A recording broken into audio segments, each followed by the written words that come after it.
Hello guys, welcome back to Lexalexus. I'm officially back. I've been absent for about a week, probably nearly 2 weeks actually, realistically, but work and study life were kicking my behind, but I've put most of it behind me now and I can now focus without the stress of being needed. So I'm more than happy to be back. It felt weird last week not doing a video like this, but we're going to be predicting 12 games. We're officially now entering the final 10 sets of championship games. I mean, the speed that this championship season is going is blowing my mind. And we've got 3 game weeks in the stretch of 7 days. So we've got so much football to cover in a short space of time. It's going to be all for more carnage as it is, but I always enjoy it in that way. It means I've got my work cut out to try and get an update for the Lexalexus Football Prediction League.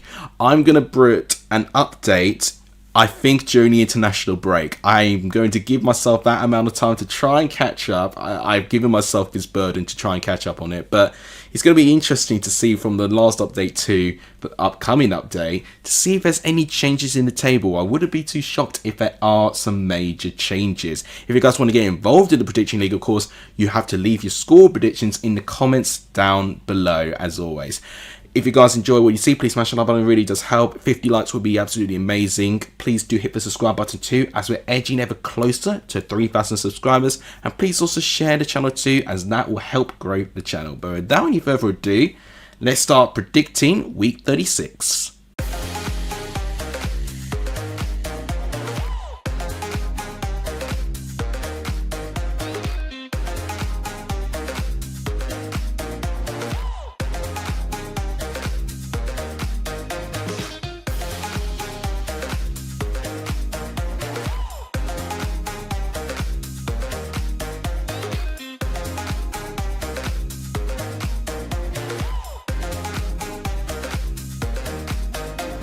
We start things off with Norwich and Oxford. So, does this game sound familiar? Well, it was actually in the first week of games that we're going to have. So, these sorts of games are already feeling a sense of nostalgia, this sort of excitement for the start of the season. And if you remember in the first fixture, it was Oxford's first win of the season. It was an unbelievable moment for Oxford, and they are still in a position where Oxford are not in the bottom 3. I think a lot of us thought that they would eventually fall down there, and the one very brief moment that they did, they changed managers swiftly and they've given themselves a bit of a cushion. Having said that, they've not won in 7 games and they do have that risk of being dragged back into the relegation zone if the teams around them start picking up with their form. Norwich, they managed to get themselves involved in a draw against Blackburn. A bit disappointed with how late they conceded the goal, but they are still entering the conversation of trying to get into the top 6, so they cannot be too mad with that. But ultimately, they've been too inconsistent to be in that top 6 place at this moment, and following the teams around them, they only really need to win like a good couple of games in a row, and actually they start getting some breathing space from the teams around them. A win is pivotal here for both for different reasons, but I think I'm going to edge the home side just with the added firepower. I've been seeing a little bit of an improvement in terms of a cutting edge with them quite recently. I'm going to go for a home 2-1 victory to Norwich, but Oxford on their day can always offer something. Next up we got Coventry and Stoke. The major story is that Mark Robins is returning to his former managed club. That is going to be a very, very interesting reception that he's going to receive there. And if I remember right, at the start of the season, it was Stoke that picked up all 3 points. It was a narrow 1-0 victory, a pretty nothingy game, but Coventry offered quite little if I remembered right, and Stoke narrowly just edged it without having needing to go 100% in all brute honesty. A lot has changed since then, and since then Robins has jumped ship from Coventry to Stoke, which I would have been shocked at the time in that stage of a season at least that he would have done that. Coventry were in a position that was a similar position where Stoke were, but Frank Lampard has come in and has really started to turn things around. They've getting players to play with a lot more confidence. They're finding the ball at the back of the net and not more efficiently now. it's really, really exciting times for Coventry. They're currently 5th, which is sort of meeting the expectations of what they were getting at the start of the season. And I could not have predicted that this was how they were going to potentially do it. But they need to keep this up now. With still 30 points up to grabs for most of these teams. In fact, 33 if I can do the maths correctly. It's still a lot can change. And Stoke, certainly, they've got a 5-point gap from the bottom 3. But they lose this, and then teams at the bottom 3 and below them start winning. Stoke's position looks a little bit more precarious. So a win is pivotal for both. I'm going to back Coventry based on their incredible run of form at the moment. I'm going to go 3-1 to Coventry. When you're in a form where you're winning 4 games in a row, it's going to take a lot to stop this particular side. Next up, we've got Watford going up against Millwall. A bit of a London derby this, and I'm hoping it's not going to land Millwall in any more controversy for what they already found themselves in the last London derby that they played in the FA Cup against Crystal Palace. And a conversation on that, I think it did show that Millwall's congestion of fixtures may have affected them ever so slightly. They looked a little bit below par against Bristol City, in all honesty. For a home game, I was expecting quite a fair bit more from them. Bristol City pushed them aside, in the second half at least, relatively comfortably. Stoke, they are going into this game after drawing a pretty uninspiring 0-0 draw with Stoke City. But I do think at home they have been significantly turning their results around in a good way, and I do think they are stronger at home as a whole. And I think Millwall a little bit in a tough place in the moment. I wouldn't be surprised if it's a draw. I can easily see that being the case. But with home advantage, I might just edge the Hornets here. I think I'm going to go for a 2-1 victory to Watford. But yeah, this is a tough one. I can easily see Mill getting something. I'm just having a little bit more confidence with Watford being the home side, and I think Millwall at the moment are just going to need to have a little bit just to recover from this recent fixture congestion, and it doesn't help, as I said at the start, with having 3 championship games in 7 days. I mean, it's absolutely crazy. Next up, we've got Bristol City and Hull City. So Bristol City certainly doing really, really well. They are actually, I think they've won 3 out of their last 4. And as a result of that, Bristol City are really meandering now in this playoff race. They are certainly looking like one of the favourites who could get that 6th place spot based on their current run of form. A good win for them as well in midweek against Millwall to get that 2-0 win. A pretty slapdash game. It didn't really offer lots of quality, but when the moment broke, they took their chance. They pounced on a bit of an opportunity, and since then it was Bristol City actually pushing for the 2nd as opposed to Mill chasing for the equaliser. So Bristol City managed that game absolutely perfectly. Hull themselves were also involved, actually playing at the same time as Bristol City. They had a really important game against Plymouth Argyle. Now Plymouth, of course, recently had played FA Cup against the current Premier League champions Manchester City, of course. So it would have been tough for them to have that quick turnaround, and it definitely showed within that game as well. Hull beat them very comfortably in the end. Could have actually scored more from the 2 goals than what they did score, and beat Plymouth in the end by 2-0. That sees themselves 5 points clear of relegation, so they now have a bit of a cushion, which is really, really good for Hull. Going into this game, I can see Hull getting something. Hull have actually been better, quite significantly better away from home than they have been in their home games. Bristol City, though, at Ashton Gate have been good too. Start of the season when they played against each other, it was a 1-1 draw. Bristol City taking the lead and Hull equalising late on. I can almost see a carbon copy of this, to be honest. That's how I'm feeling this game could go. I'll go for a 1-1 draw. And ultimately, whilst the scoreline won't make much of a difference, I do think certainly the position of the squads is certainly going to be a lot different from the start to now. So, yeah, I can't really edge them. I'm going to go for a draw in this game. Let me know what you think, though, in the comments. Next is Burnley versus Luton. Burnley are going into this game still winning their championship game as they did against Cardiff, but won by 2-1. That's right, they actually conceded a goal for the first time. Well, actually the first championship goal that they've conceded in 2025. It was actually since the middle of December since they last conceded a league goal. A very impressive defensive form going into that game there.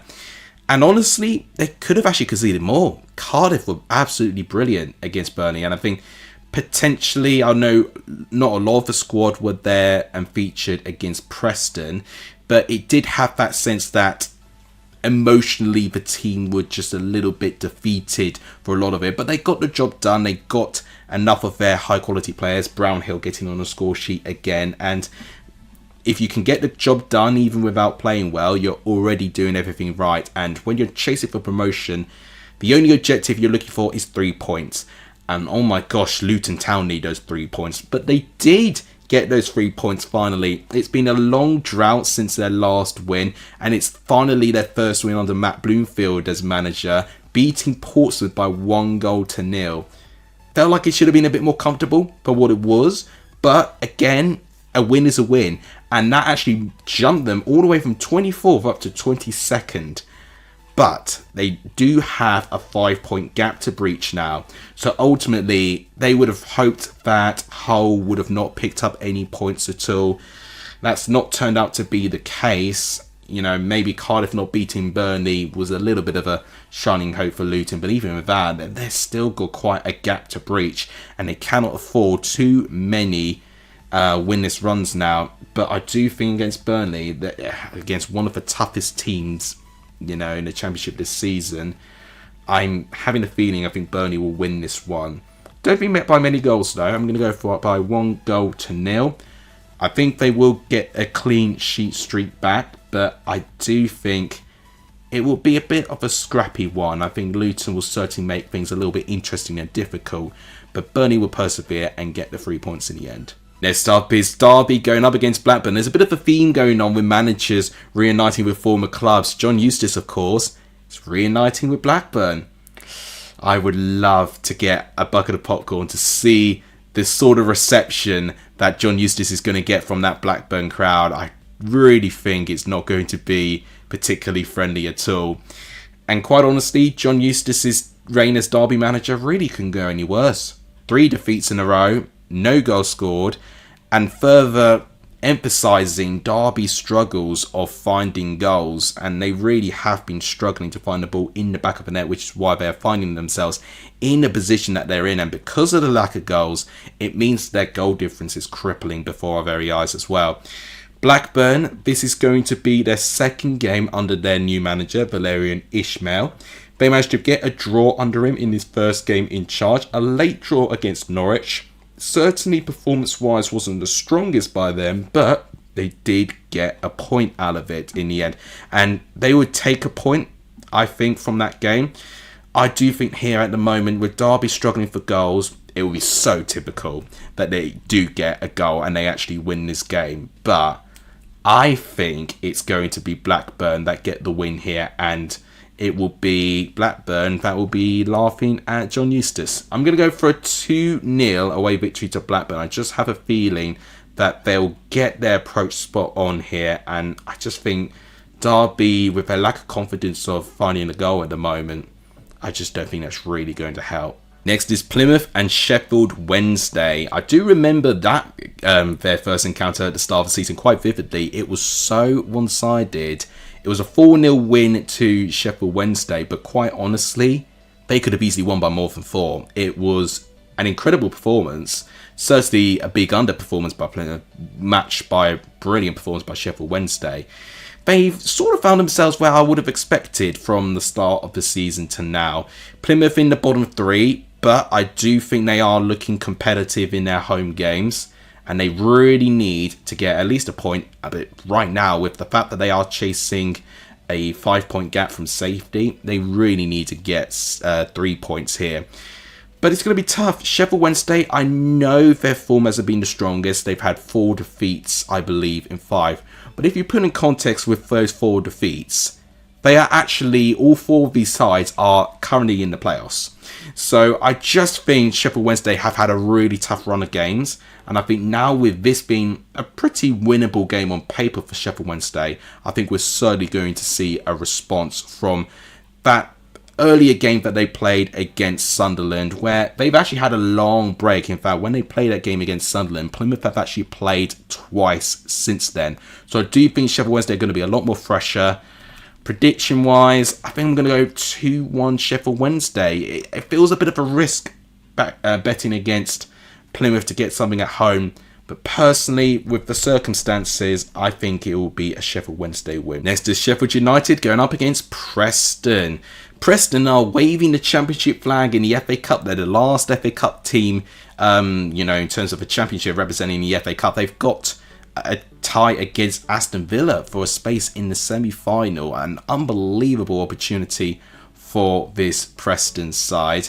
But then they followed that up in midweek against Swansea with a pretty uninspiring 0-0 draw. Both sides, in brute honesty, looked pretty toothless going round in their game. Sheffield United were involved in a narrow win against QPR. Certainly could have been a result that would have actually flipped maybe in QPR's favour in any other day. But Sheffield United just did the bare minimals and, they got the job done. And that is really important at this stage. And I said it with Burnley already. Even if they don't play well, 3 points is really all they need. And I think with this game, I think the fact that Preston are looking a little bit light on players at the moment, and Sheffield United still looking a little bit confident in their ways. And I forgot to mention this, Burnley and Sheffield United play before Leeds. And Sheffield United, I will actually regurgitate this, win here, they could be joint on points with Leeds before Leeds have to play the day after. So that will add so much pressure on Leeds. So big opportunity for Sheffield United here to really crank up the pressure in the promotion race. I'm going to go for a 2-0 victory to Sheffield United, which will match the first game and the first meeting between these two sides. I personally think it will go that way. I hope Paul Heckingbottom gets a really nice reunion from Sheffield United, but I do think it will be a pretty unhappy return in terms of the result. Next up, we've got Sunderland and Cardiff. A very interesting encounter, I believe. Sunderland, as I mentioned with Sheffield Wednesday, they've not played in quite a while. They're going to have had over a week off before they play in this game here. Cardiff, on the other hand, have played 2 games. So they played in the FA Cup against Aston Villa, where they narrowly lost out by 2-0. And then, I've got to say, they performed well against Burnley. I felt they were quite unlucky that they didn't get at least an equaliser from the chances that they had. They hit the woodwork at least one time as well. So Cardiff, I think, played well. They're currently 21st. That performance definitely does not reflect their performance and their overall sort of season. But it shows you actually just the pressures that still are facing Cardiff. But I have been given this encouragement that even despite losing against Burnley, their performances are certainly telling me that they can definitely get themselves out of the rock that they find themselves. However, here I do think Sunderland have slowly turned a corner with their form, and I think that's going to continue here. I just think Sunderland are looking pretty confident at home. Cardiff are certainly not as convincing as they are at home. I'm going to go for a 2-1 victory to Sunderland. I actually don't think it'll be too comfortable for them, but I do think they will get the job done here and still have an outside chance of trying to enter that promotion race. Next up, we've got Swansea against Middlesbrough. So Swansea, in their current situation, they obviously parted company with Luke Williams, not got anyone in yet. They have improved their defence since they have parted ways with Luke Williams, and I think that is certainly what they've been trying to work on.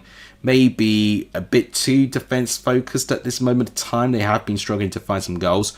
Middlesbrough, we've talked about previously their poor run of form, but actually now with back-to-back wins, they're only 2 points off the playoffs. So that tells you, how inconsistent that portion of the table has been all season, that you can go for 4 defeats in a row and then suddenly you win 2 in a row and suddenly, you're only within a matter of points of getting into the top 6. It's crazy.